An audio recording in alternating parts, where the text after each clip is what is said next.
Alright, welcome to the channel and to the Speedy Space Marine series. Today we're going to be looking at the Sons of Lorgar, the Word Bearers, the legion responsible for creating warrior lodges and spreading the seed of chaos. All of the paints you'll need will be listed below in the description, so let's get into it. Alright, we got a slightly different take on the Word Bearers today. We're starting from a base of exhaust manifold, then grabbing some dark aluminium or dark aluminum depending on where you're from, and we're going to use this to highlight up the armor sections, aiming for all those areas that the light's hitting. So that's top of the shoulder pads, top of the backpack, top of the arms, outside of the leg, top of the head, and so on. Just anywhere that you see the hobby light catching. By adding this additional highlight of the dark aluminium just helps to buff out the armor and make it appear more shiny. So the thing we have to remember is Word Bearers were silver and they painted their armor red to worship or to honor the Gal Vorbak. So we're going to come in with some Rhinox hide and start laying that foundation for the red paint. We're going to be taking our medium dry brush here from Artis Opus and we're going to be essentially stippling this over the armor. This way you still leave some of those silver sections exposed and you get to build up the color nice and gradually. So we want to be focusing the core of the color, or the most saturated version of the color, towards the center of each armor panel. Now if you need to use a smaller brush for this, by all means you can do it with blister foam as well, but just try to target the center of each panel, leaving the silver on the edges exposed.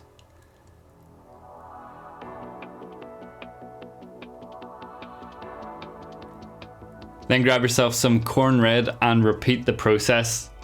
Leave some of that Rhinox hide exposed and leave some of those silver sections exposed. This way it'll look like the armor's been painted red and some of it's been chipping off through the course of the battle, leaving some of that silver exposed, that original armor color out there. We're not worried about the shoulder pads because we're going to be painting those black, but just aim to hit the center of all of the other components. And again, we're applying this in somewhat thin layers, so as you build opacity with your red, it'll appear more intense. So try to do that along the areas that are going to be naturally brighter. So the edges of the legs, the top of the backpack, top of the arms, top of the head, that's where you want the red to be most intense. Then grabbing some Abaddon black, we're going to apply this over the shoulders. It may take 2 or 3 passes, but just ensure that you cover all of that silver and red from the previous steps.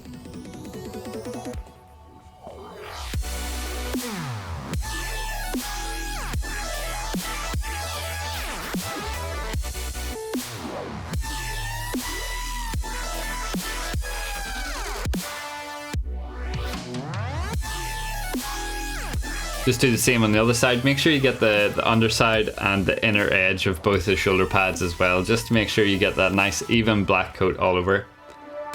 So we're going to grab some dark aluminium here, or dark aluminum, with our extra small dry brush, and we're just going to grab some of those edges just to intensify the silver color in those areas and make it appear more chipped and more damaged. This is just adding in some weathering and effectively acting as an edge highlight in some of these sections.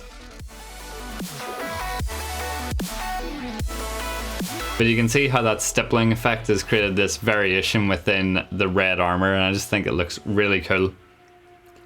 Gonna grab some exhaust manifold and we're gonna block in all of the silver sections for the model. So the bolter, the exhausts on the backpack, that buckle along the chest, just block all those in nice and quick, nice and easy.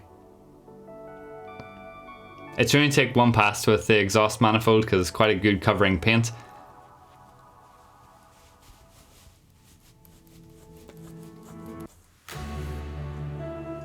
And then do the same for the rivets on the shoulder. I just try to dot them and then trace around the edge. Do your best not to hit any of the black armor underneath, but if you do, we'll just call it more battle damage in this case. So using the Abaddon black, we're just going to block in all of those rubberized sections of the model as well. So all of those joints between the armor, the tubing on the backpack, and any additional cabling across the model.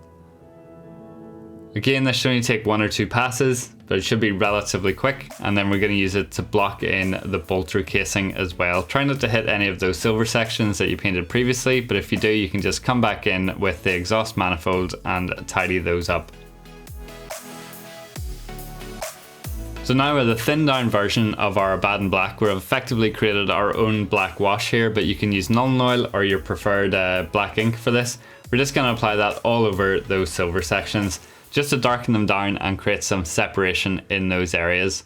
Now the reason I choose to thin down Abaddon black versus using another black wash is that I can just apply it over the areas that I painted Abaddon black, and I don't have to worry about it changing the finish, adding a glossy note to it or anything like that. So I can just slap it all over the bolter, all over the shoulder pad without a care in the world. Now grab yourself some Mournfang brown and again thin this down into a wash consistency. We're going to use this to add some dirt, grime, debris, weathering again to the model. We're going to apply this first into the rubberized sections of the model. This will help act as some dirt and debris that's built up over the course of the battle, and then we're going to apply it over the exposed silver sections. This will help to act as some rust, oil, grease that's built up over the course of the battle as well. And then slap a bit over the bolter for good measure, just to add in that rust and grime and that grim dark look. We're just going to add a wee bit over the feet because that will help to incorporate it into the base. It'll give that dusty kind of pigmented look along the bottom.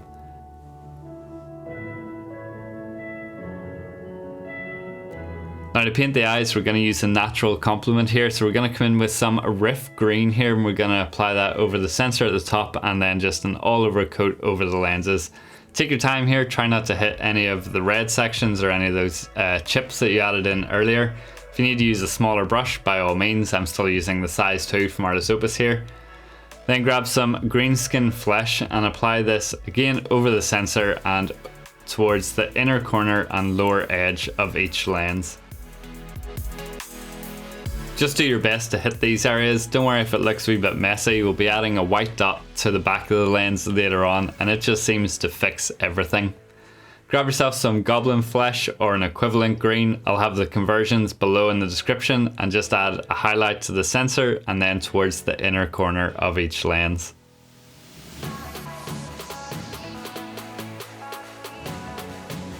Ensure you get a nice saturated and opaque layer here, so you want this green to really stand out. Then grab some titanium white or your favourite white paint, thin that down a wee bit so you can do a nice dot onto your nail, and then apply this to the rear corner of each lens. This will just act as the glint. Now take your time whenever you're doing this, make sure you brace. If you make any mistakes, just come back in, repaint the lens or tidy up anything. So once you put them all together, you should look something like this, and I think this is a real cool representation of a grim dark word bearer. Stays true to how they appear in the books with that painted armour, and once we pop them on the base it just looks even better. If you want to check out how I make these bases, there'll be a link up in the top, and here he is on the spinning thing. So I think all that chipping, damage and weathering that we've applied here really gives that painted look to the armour. Really shows how they appreciated and worshipped the Gal Vorbak in the story and in the lore. Those green eyes just complement so nicely with the red armor and gives you a really intense look. I can't wait to see your word bearers on the tabletop, and don't forget to like and subscribe. Hopefully you found that useful. If you have any comments, questions or suggestions for future videos, please drop them below in the comments. And if you want to take your painting to the next level, I have a Patreon that's focused around feedback and coaching. You also get access to exclusive guides and content. If you want to show me what you've been working on or what you've been using these videos for, please head over to the Discord and drop some pics into the whips or the completed projects. I would love to see what you've been doing. Just want to say thank you again for watching, and I'll catch you at the next one. All links can be found below in the description.